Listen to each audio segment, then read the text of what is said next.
Good morning. How are you doing, Dan? Morning.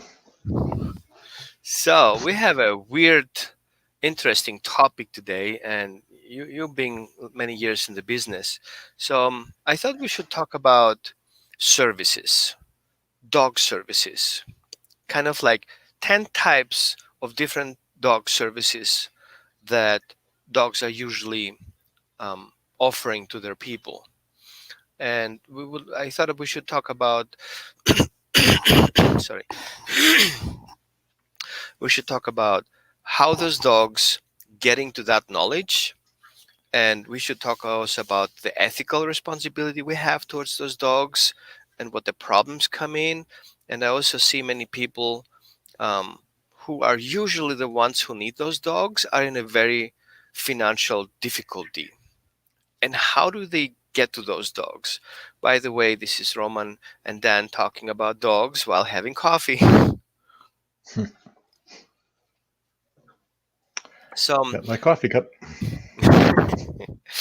So, a short, sad story.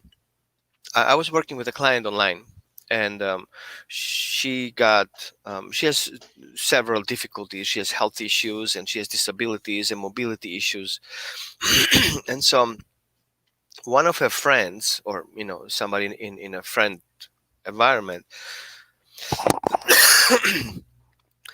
wanted to get rid of her dog because it was just a mess in the house. She had kids, too many kids, too much stress going on in the dog. And so she said, you know what, I need a dog.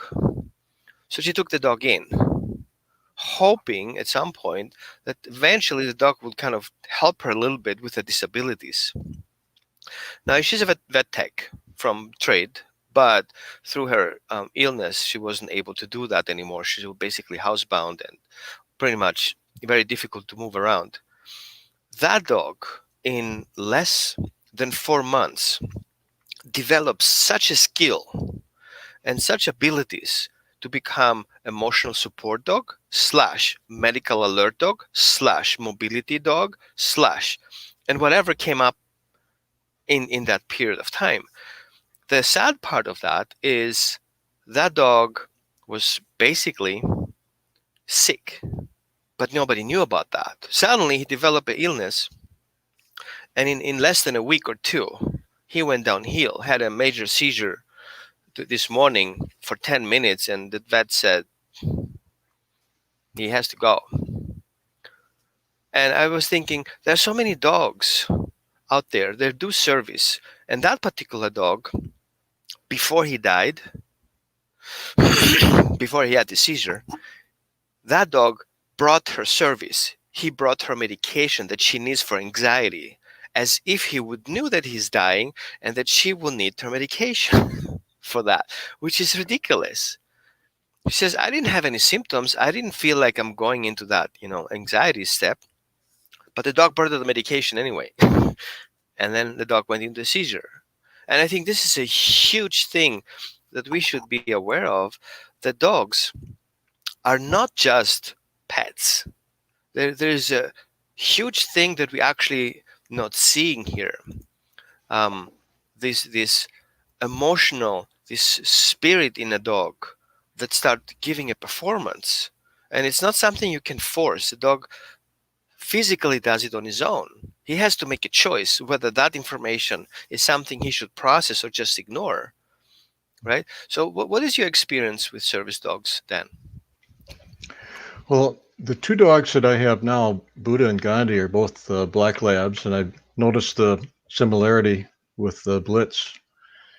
Um, they've been therapy dogs for about 6 years, and essentially, I think that serves the role of emotional support. That's the whole Mm-hmm. premise of the program, is that we have very social, friendly dogs who have good manners, and they love people.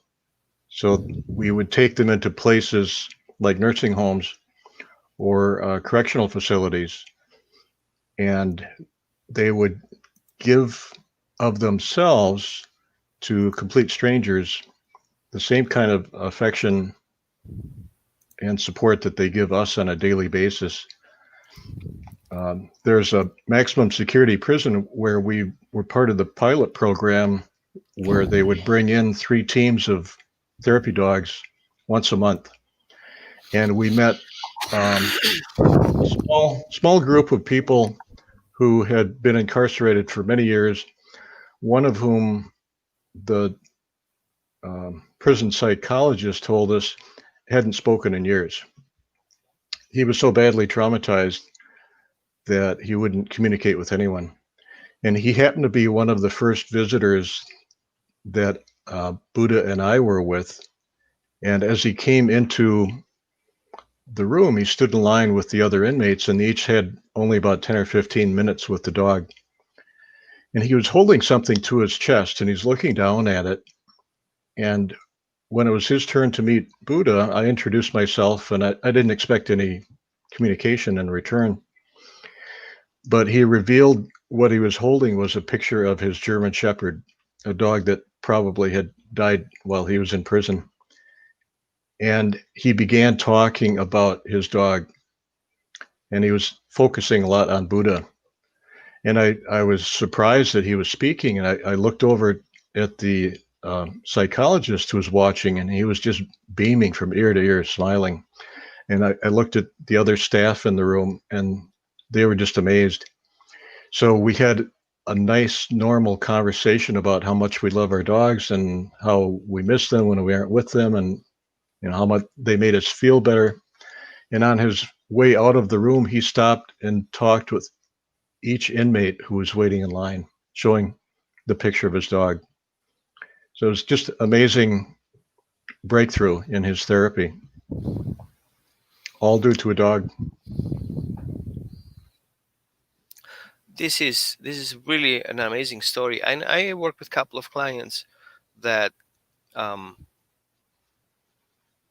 were not trained service dogs, but they had kind of that kind of purpose, alerting, being companion to the autistic child, being of a service, a mental health service dog, allergy detection. And so that was very interesting to see how those people who have those dogs, this appreciation that comes within, that is not compared to any human.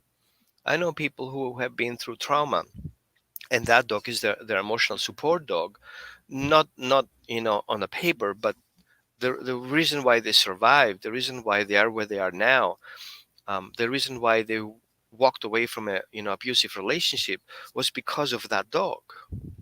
They wouldn't do it without that. So there is this energy coming in, and thank God we have David. Hi, David. Welcome, David. Into our team. Yeah, I can't hear. Okay. Well, we're loud and clear. Something is going on with your speaker, but this is David Sanders from Phoenix, Arizona, and he's our co-host, just in case you wondered. Good. So, and that was amazing. Oh, we can hear the microphone though. But let me put him on up better. We don't have this typing coming in.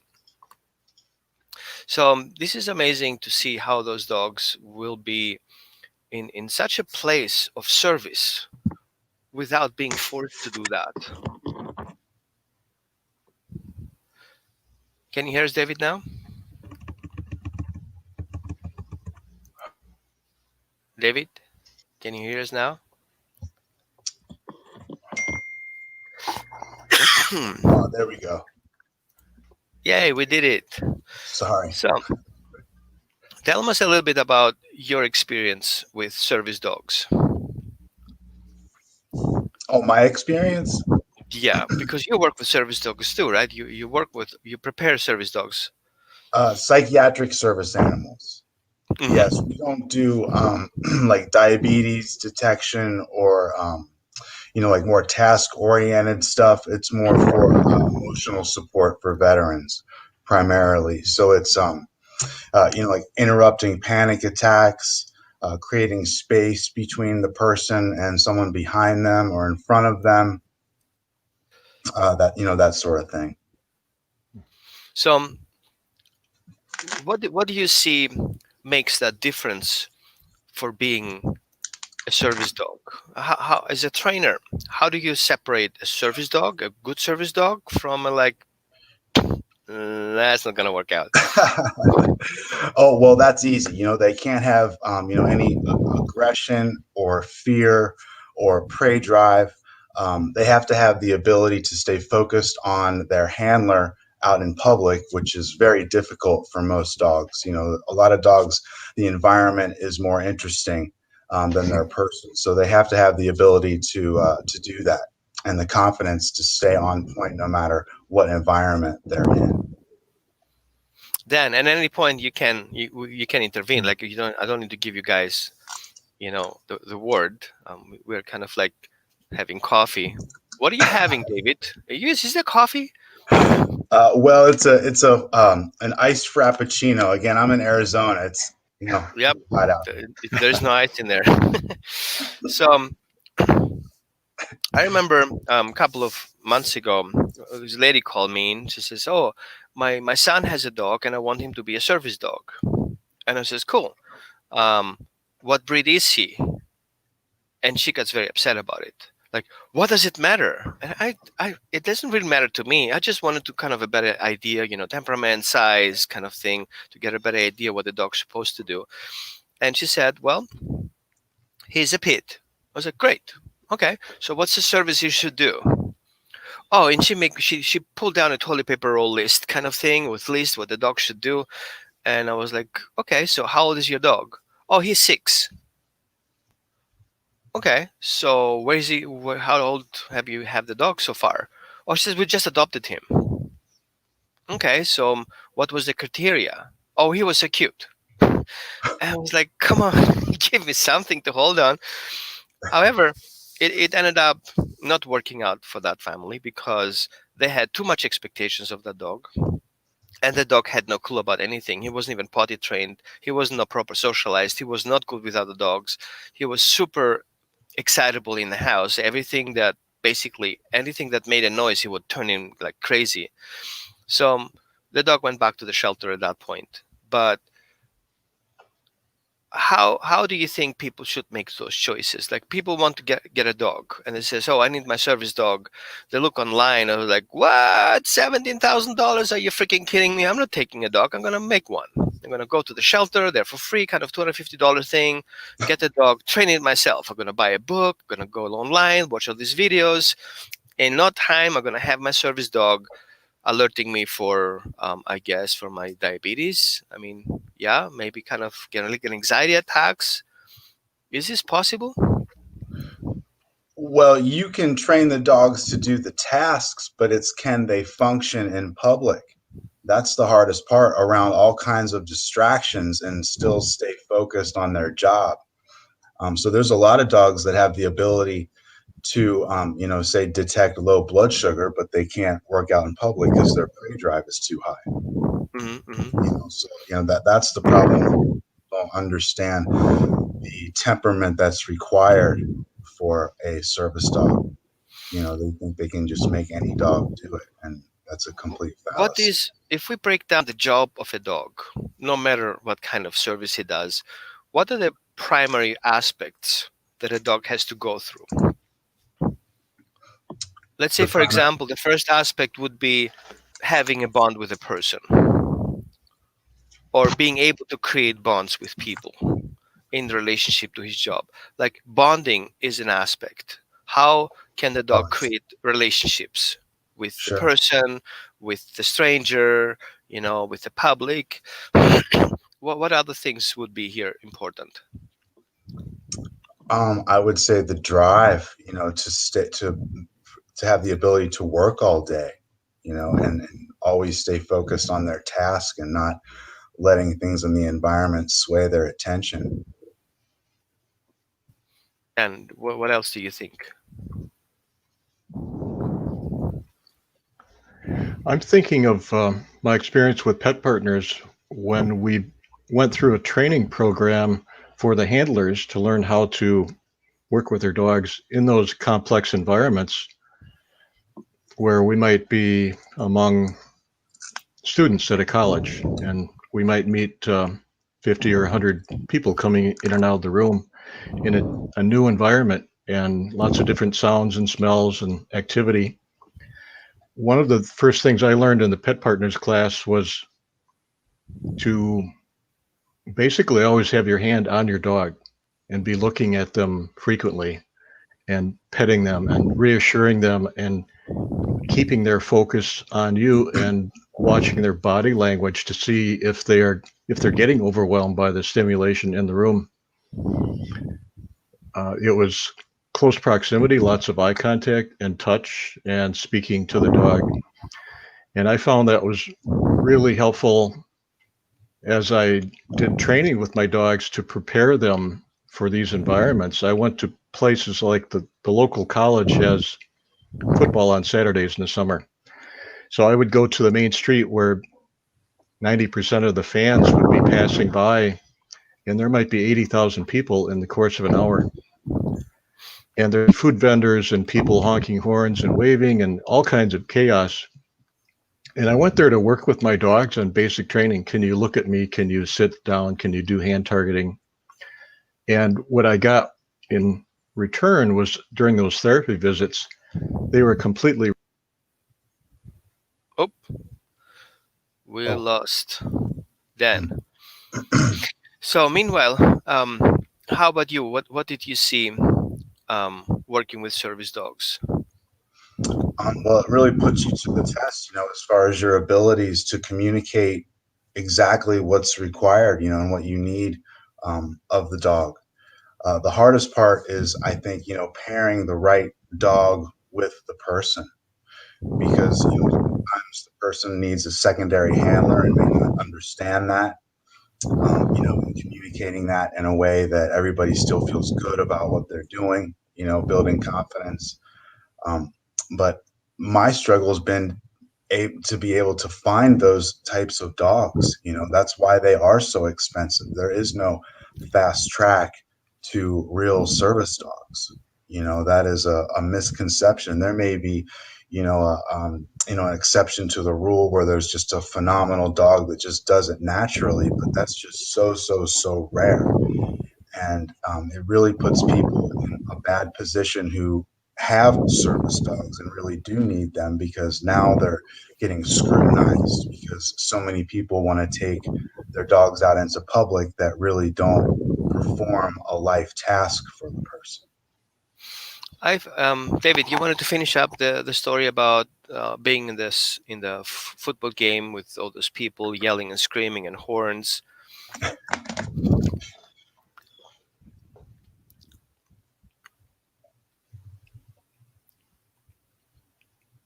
Can you Dan, hear can us? you hear us? Sorry, I had a little computer problem. Yep, that happens today. It's kind of like a day of those. All right. So I think you were asking, were you asking me to finish the story? yeah. About the football. Okay. So we routinely went to football games or the local ski show where there might be 600 or 700 people, and 40 of them were performing with the power boats racing back and forth and Oh wow, yeah. music playing. All of this kind of environmental distraction, we worked with our dogs starting at a distance and then gradually getting closer to the chaos, and just worked on basic training. And they became extremely confident no matter what was going on around them. And if something was challenging for them, they would check in with us. So I think of people that have an emotional support dog, if they did that kind of training or had a trainer help them, they might have a dog who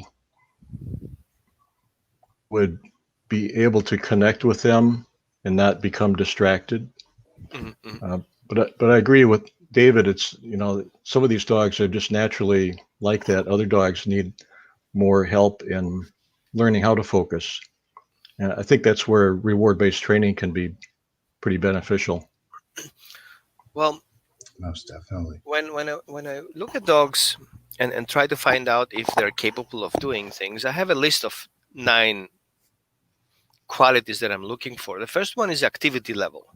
What is the activity level of a dog? Is it high activity, low activity? Like in his normal state, is it something the the person who has the service dog capable of handling? A dog who needs a lot of exercise and somebody who is like bound in the house and cannot even leave the house, that's not a good thing to work out. On the other hand, a dog who should be very active and be very social, who is a couch potato, you're not getting him out to do things, it's not working either.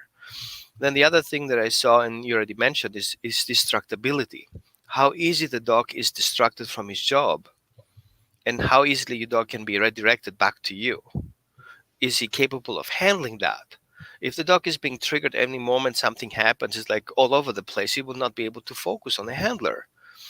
And if the dog should, performing a job and he should observe body language and he's distracted by any noise in that room, he will not be able to do his service either. The other thing that I saw is also the intensity. And this is where usually I'm asking about the dog breed and saying, okay, what is the intensity of that dog? Let's say, for example, a Belgian Malinois, most of you knows it already. This is a very intense dog. And then you see other dogs who are very mellow and he's like, oh yeah, life is good, kind of thing, like your dog, David, who is kind of like an easygoing, super solid dog for different reasons. He's kind of calm. And I think, how can dogs handle an additional intensity of another person? Let's say, for example, a child with autism, is he be able to function in that kind of home with his intensity? And then we have this regularity. How can you have a dog being regular, doing regular things? Like you're taking out for potty, you put him on a long leash, letting go potty, come back in again. Or is it something is kind of not relevant? You cannot have a dog who's not regular in his actions. Like a police officer, he takes a break, pulls over, takes a dog out for a run. If a dog doesn't potty and he's kind of like not going, for his number two and number one, well, he will not be able to go back to the job. There's a problem here. I mean, I have a Mr. Regular here. I open the door, he goes out, he potties, he's done. It's taking a minute or two. And he's consistently like that. The way he eats, the way he functions, he has this like predictability that goes in. And then other dogs, for example, the sensory threshold. How much can he handle? What is his threshold? And an emotional support dog is one thing. A dog who has to handle an autistic child that has a tantrum. Well, what is his threshold? Well, he's Right. going to attack the child for attacking his mother. What's the deal here? At the same time, he has to calm the child down. So, and then we have another option, which is approach and withdraw. How easy the dog is approaching and how easy the dog is withdrawing from the situation. Sometimes we want the dog to stay out of it. Sometimes we want the dog to go into it. And then one of the most important part is adaptability. How easily can the dog adapt in different situations? Today he's with Dan in the soccer game. Tomorrow he's in a hospital. The day after he is in a prison. There's a lot of energy shifting there. There are people, there is trauma, there is anger, there is excitement, there is frustration. All these things play a role, right? And then we have another thing that most people misinterpret. This is my dog is stubborn. It's actually a breed trait. It's persistent. Imagine a dog would not be persistent, holding you down while you're having a seizure, or calming you down when you have your problem, or sticking with you when there is an issue. And then most things that people misinterpret is the dog's mood. Well, the dog has moods too. He's an individual. He has, let's say, he's an emotional being. He has moods. Sometimes he's better, sometimes he's less, sometimes he's more sensitive, sometimes he's not. What do you think about those breed traits? Is something you consider doing a temperament rating? Oh, most definitely. Yeah, I mean that's the key to the success of the dog is to have that resilience, that hardness and softness. You know, they have to have the sensitivity to bond with the human, but they also have to have the hardness to endure, like those tantrums or night terrors or, violent acts kind of thing. We just teach them that it's play, and that's what gets them a reward. You know. That's the key. Making the job a game. Because dogs learn. They have this ability to remember so many details. So people think dogs have, logic. Oh, I'm going to explain to him and he figured it out. No, he doesn't. If it's not happening in front of him, if he hasn't had that exposure, he will not know what's going to happen behind the door. You close the door, you're gone. He cannot have the logic what you're doing behind the door. There's no such thing. And I think people misinterpret.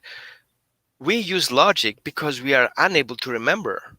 Logic is not an advantage, it's a disadvantage because I don't know. So I have to kind of assume things. That's a logic. From my perspective, I think logic is not as good as memory. If you don't remember what you have to think of, having a logical conclusion, logic doesn't help you at all. It's just zero benefit. But the dog can remember what you did 13 years ago. Like that's a long memory. This is long of capacity. And I feel, and I'm not a scientist in that aspect, but I feel we think dogs remember things in their brain.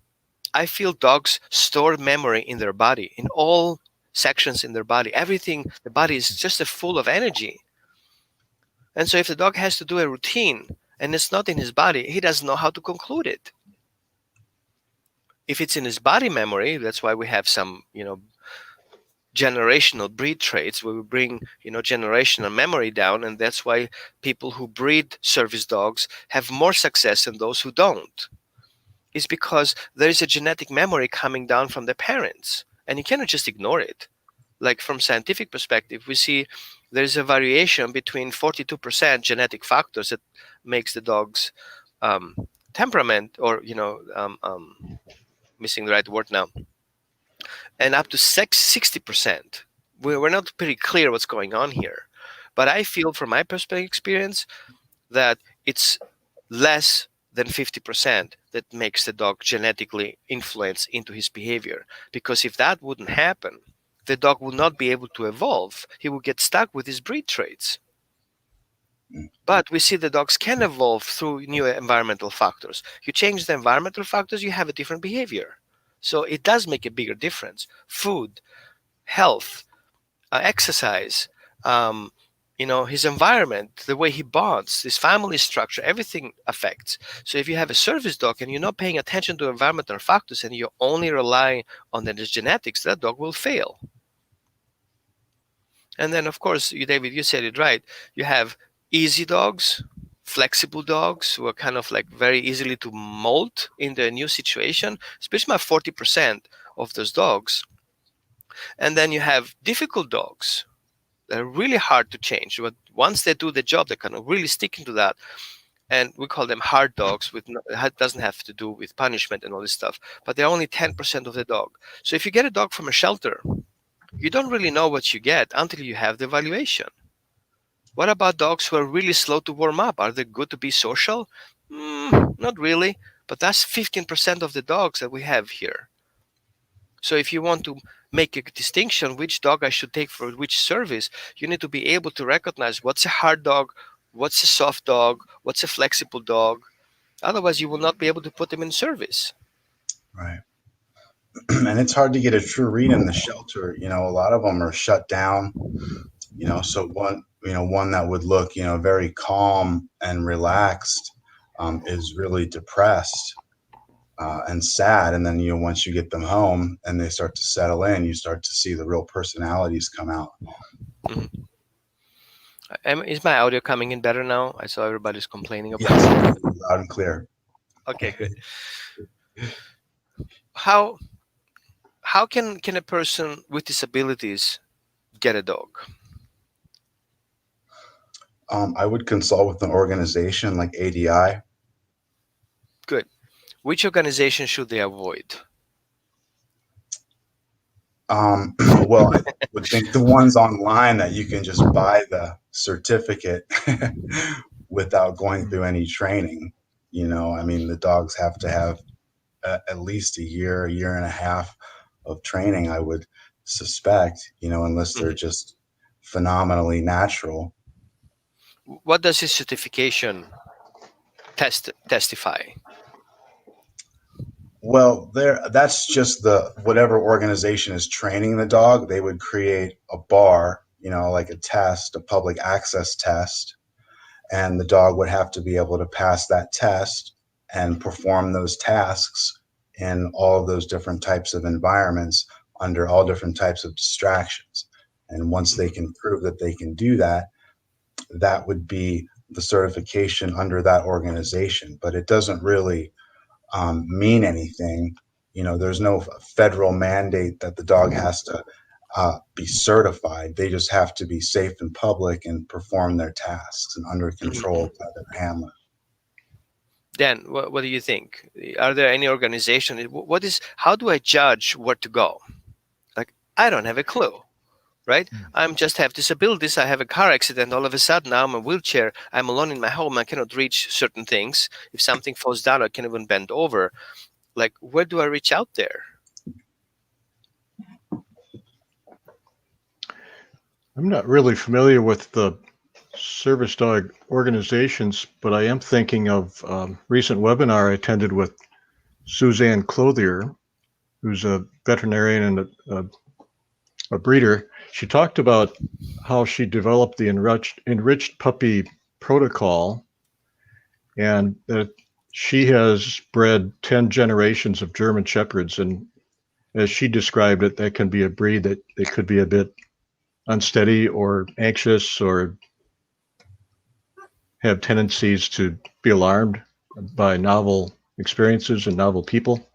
Hmm. And by focusing on puppy enrichment in the first 63 days, uh, she has worked with service dog organizations and produced calm, healthy, reliable service dogs in about 6 months. So that So there is might, this time factor. I feel this is a time factor where the genes are being switched on and off based on the breed traits. That you'll be able to isolate this particular time and help them kind of form these breed traits in that period.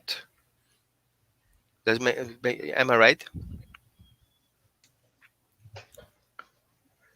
Dan? sorry, I couldn't get the audio on that. Um, Okay. if I could, if I might just follow up on that, she expressed that 15,000 puppies now have been trained by the breeders, different breeders around the country, using that enriched puppy protocol, and they end up with very confident dogs. So just the kind of dog that could function in unusual environments with their handler, their family.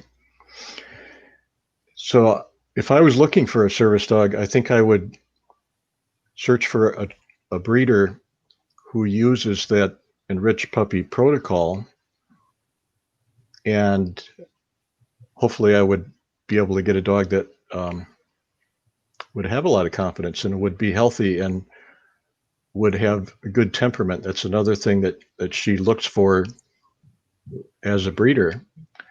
So I think that would be a good place to start. Also, I think their healthcare provider could lead them in the right direction as well, because they really should be, prescribed a dog or, working with a healthcare provider or doctor on the matter. Hmm. Because I think some people, Yeah, but would love a dog, but they need some additional help prior to getting to that point. I think we captured pretty much many things here. What should be the takeaway today for those people who think of getting a service dog? What is the takeaway when they want to um, assess a dog, hire somebody to help them? I feel there's also an ethical issue that many people don't pay attention to. How do I get my dog to do things? I see dogs or service dogs wearing a prong collar. hmm, I've seen service dog wearing a shock collar. I've seen service dogs being kicked from people who getting upset. Or what should people look out for? Well, there's no fast track. The discounted service dog is a red flag. People have to understand the time that it takes to train a dog and the actual temperament of the dog is so very important. So I think they should take away the ethics of the whole thing. You know, go through the right routes, use the right organizations that are reputable, do your homework, you know, look for testimonials on the trainers and how they train and the results as well. I would ask to see the dogs that they've trained and see them perform the tasks. Yep, it's one of those days. Here we go. It's weird. Everything is weird. Yeah. Microphone doesn't work. Camera is suddenly unplugged. um, I feel we have an ethical responsibility as trainers and as people to make sure those dogs are in a free will level. You shouldn't force a dog to do things. It's a service. The dog has no obligation to do it. We should see that service dogs are not a job that he gets paid for. And I feel sometimes it ends up being a slavery for some dogs. If he doesn't do what they want him to do, he's going to get punished. And it becomes a struggle because it takes more than a dog to do something for somebody else at no cost. It is, I feel it's kind of like a spiritual trait. I do things for others. I don't care so much about me, I care about others. We have to see that as a higher level of a dog. Not every dog can do that. Not every dog has that emotional level and that spiritual concept to do things for others because of that. Not because of him and not because of others. It's because that's what he feels doing. It's a family thing. There's some question here. Let's put that question up here. Who checks the temperament of the handler? Exactly. I've worked with people who told me, I need a dog. And I just got this feeling he doesn't care about the dog. All he cares about himself. Does he deserve a dog? Absolutely, yeah. But I feel that comes on with a responsibility that you cannot just want a dog. You also need to be clear that that dog has rights. And that dog may have to take a break. And I see also that, let's do that easier like that, right? And we see that especially dogs who work in airports and those dogs who people want to bring in the hospitals, it becomes kind of like all about me thing. I want my dog to go to the hospitals. I want my dog to be able to go to the airports. And then if you look in that closer, you see that, hey, wait a minute, it's a narcissistic approach. I want to show off with my dog and be somebody because my dog does the job. Whoa. And it becomes kind of a thing. And if my dog doesn't perform, it's my embarrassment and what my group will tell me about to do while the dog is going through a stressor, while the dog is overworked and is about to shut down. And now all of a sudden he gets aggressive and they put the dog down. What? Is the dog a tool for your social appearance? No. We still have to come from that aspect that no matter what service the dog does, as a handler, you are his partner. You are the partner who brings the dog into this confusing, human, crazy society. He's just fine in the field doing his own thing with his own family. We took him away from his family, brought him into our home at the fact, right? And now we want him to do a job that we believe he should do, and he has no clue about it. Can he do the job? Of course he can. But it has to come on his own free will.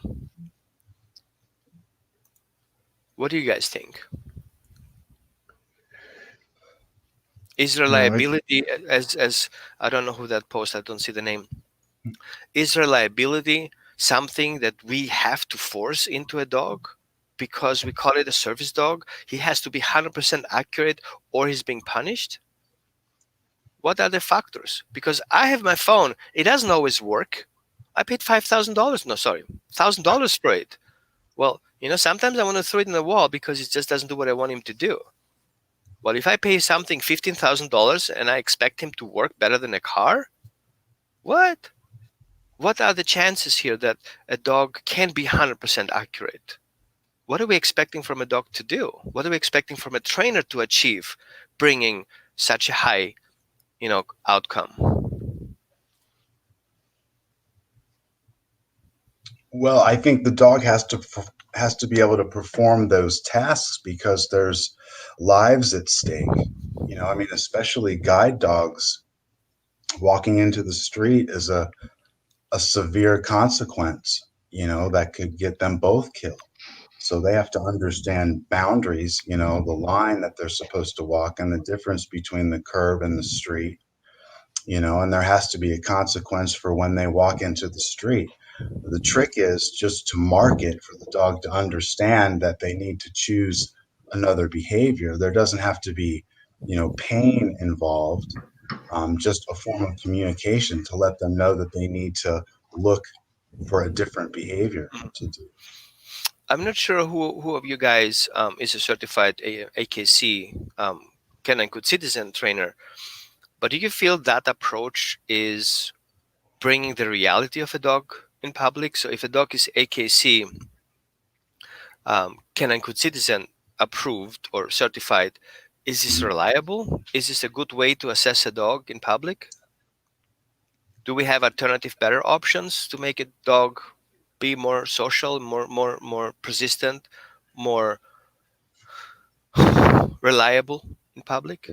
That would be the urban um, canine good citizen test. Isn't that's like the next level? I mean, the first test is just in a room, so you're not getting the full exposure of the vast array of distractions. There's no cats involved or, prey animals running around or anything like that. Everything is very structured and And controlled in a room. isolated, yeah.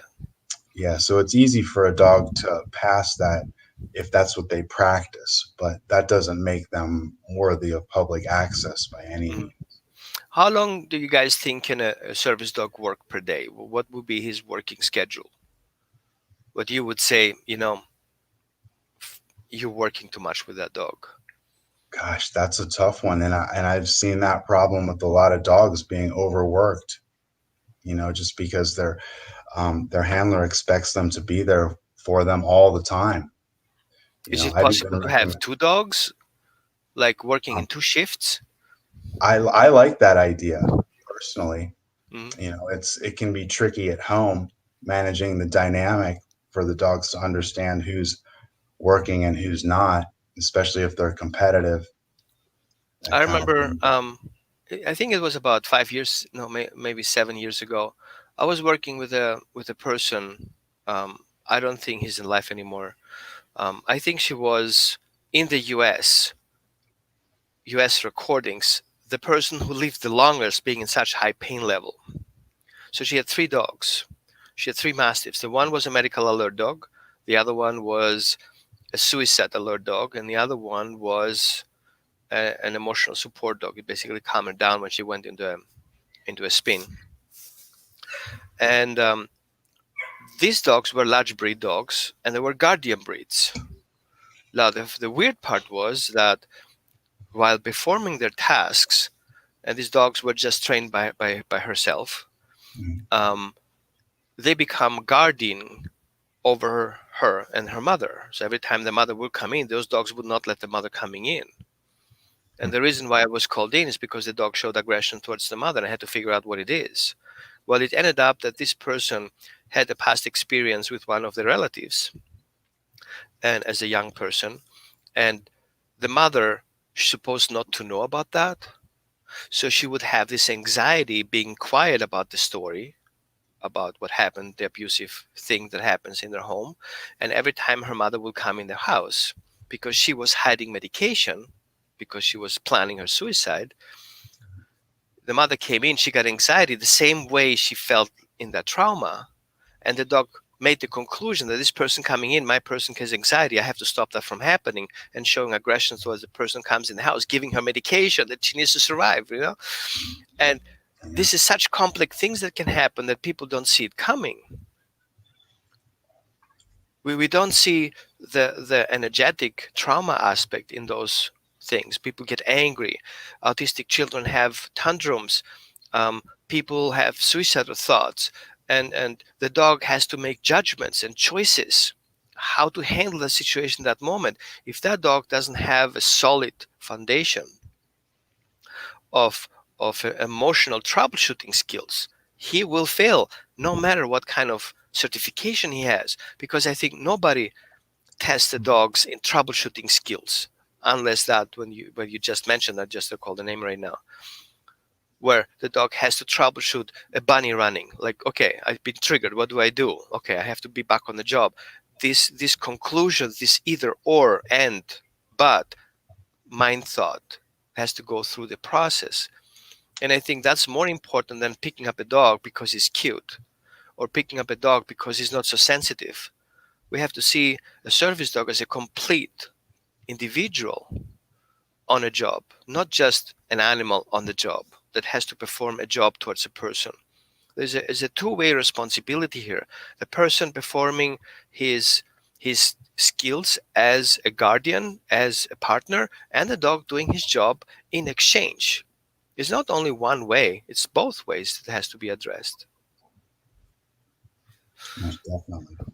I think we should, I don't know how you guys feel. I think we should, I don't know how people feel watching here. I know it was short notice. I wasn't sure how we'll have my internet here in my new location. So I didn't dare planning ahead of time. But those who watch, what would you like to hear about service dogs in the future? When you guys want to look into different breeds, how do we select breeds for different tasks? What kind of abilities those dogs have? How to handle problem situations? I've seen service dogs turning rogue, and other dogs struggling with adding another dog in the family or being attacked by another dog in the family. I've seen new family members coming into the family system, and the dog starts responding to that person, and suddenly the job changes from that person. The dog goes to that person as an emotional support dog. These kind of things. So I would love your input. What would you think we should talk next time in that aspect around service dogs?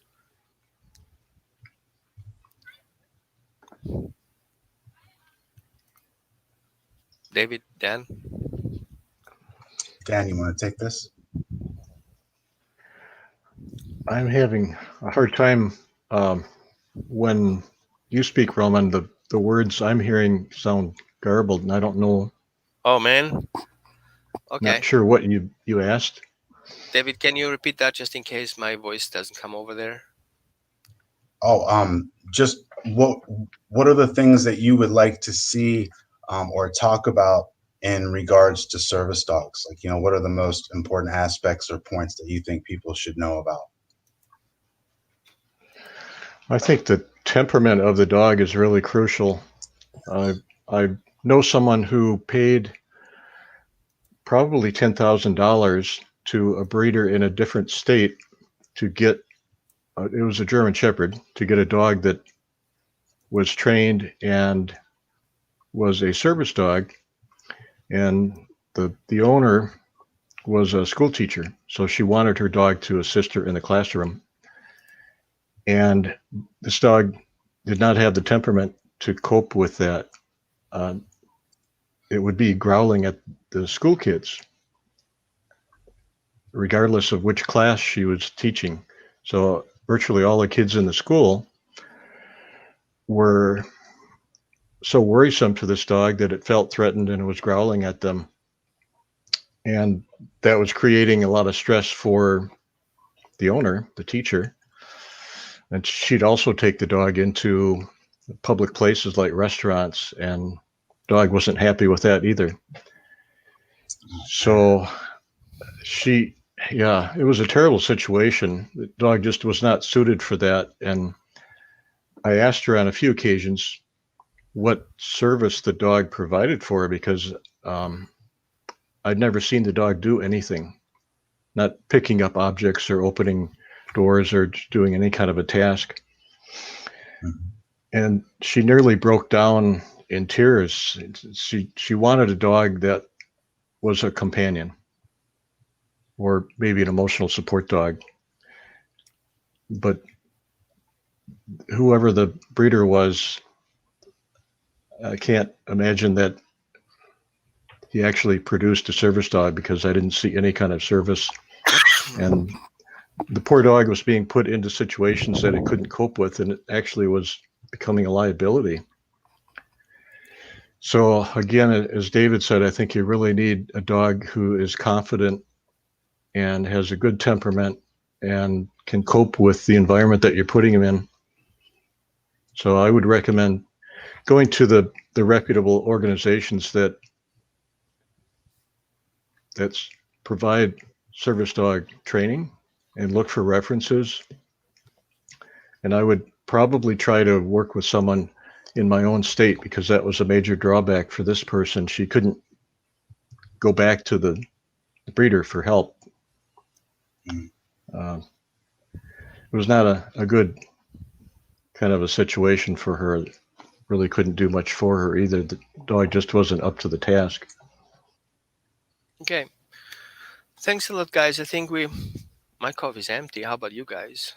Yeah, likewise. I think we tap in a very interesting part here, and I think a couple of questions already popped up. Real life behavior cases. I think people want to troubleshoot problems they have with their service dogs, and they're not easy to talk about it because it's a taboo thing. You have a service dog have a behavior issue. Oh my God, that's a problem, and they don't know where to reach out.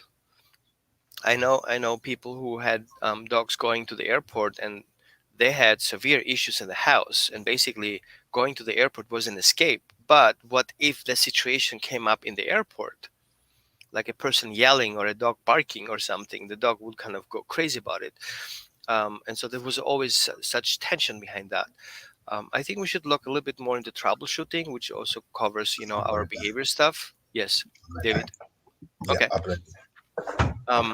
And I think we should help people troubleshoot things, give them a way out of those situations, and help them identify when the behavior starts. What's this, the first beginning of those settled behaviors and avoidant behaviors where we see the dog doesn't like to do that anymore. The dog struggling to gain his harness. Looking at health issues that make the dog fail in his job, like low quality food. um, Sometimes vaccinations do a damage. Sometimes um, you know environmental triggers do, like, or putting scent candles in your house, and the aromatherapy is overdoing. um, Changing home from one place to the other, changing drastically such important environmental factors that the dog basically fails. And how we can predict those things, how can we transition the dog from one situation to another easier. I think we should look on that next time, if you think that would be a good idea, Dan, or you have a better idea.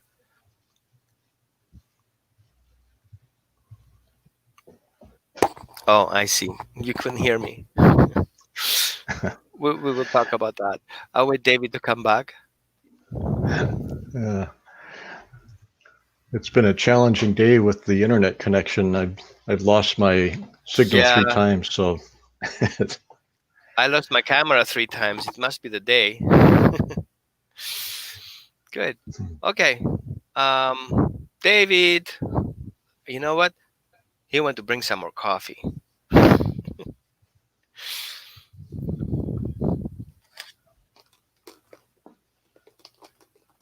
I got really hot here. Suddenly the sun came out. I'm in California this week, and all of a sudden I got overheated. Sorry. So, David, Yes, sir. we should figure out what we do next time. What should we talk about? Should we talk about troubleshooting skills? Should we talk about proactive parenting skills so that our dog doesn't fail? Nutritional, environmental factors to help those people not failing their dog, like proactive work. Do you think we should be a good idea?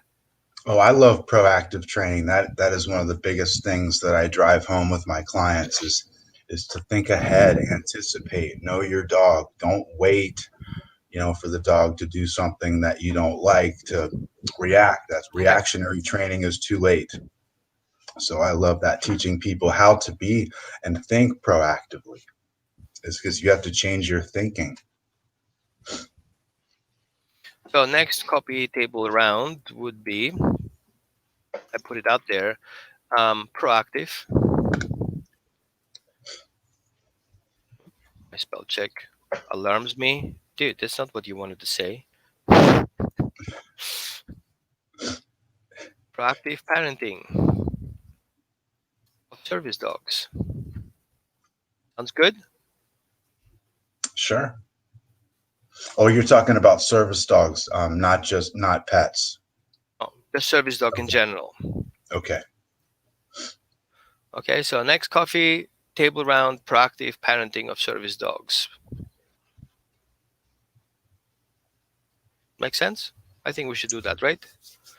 But we pick a date. Maybe you guys who watch ask your questions. Um, doesn't mean your question refers to your dog, so clear that out so people get offended. But like, oh, I don't want to share my information. You guys can message David, Dan, or me your personal experience, so we can include that there without you, sharing your issues. So thanks, you guys, for being with us today. Sorry for the troubles with the internet. And I so appreciate you guys for sharing your knowledge and experience here. Likewise, sir. Okay. It's been a Talk to you pleasure. soon, Thank you. guys. Thanks for the coffee. Bye All bye. Thank right. you. Have a good day. All right. You too.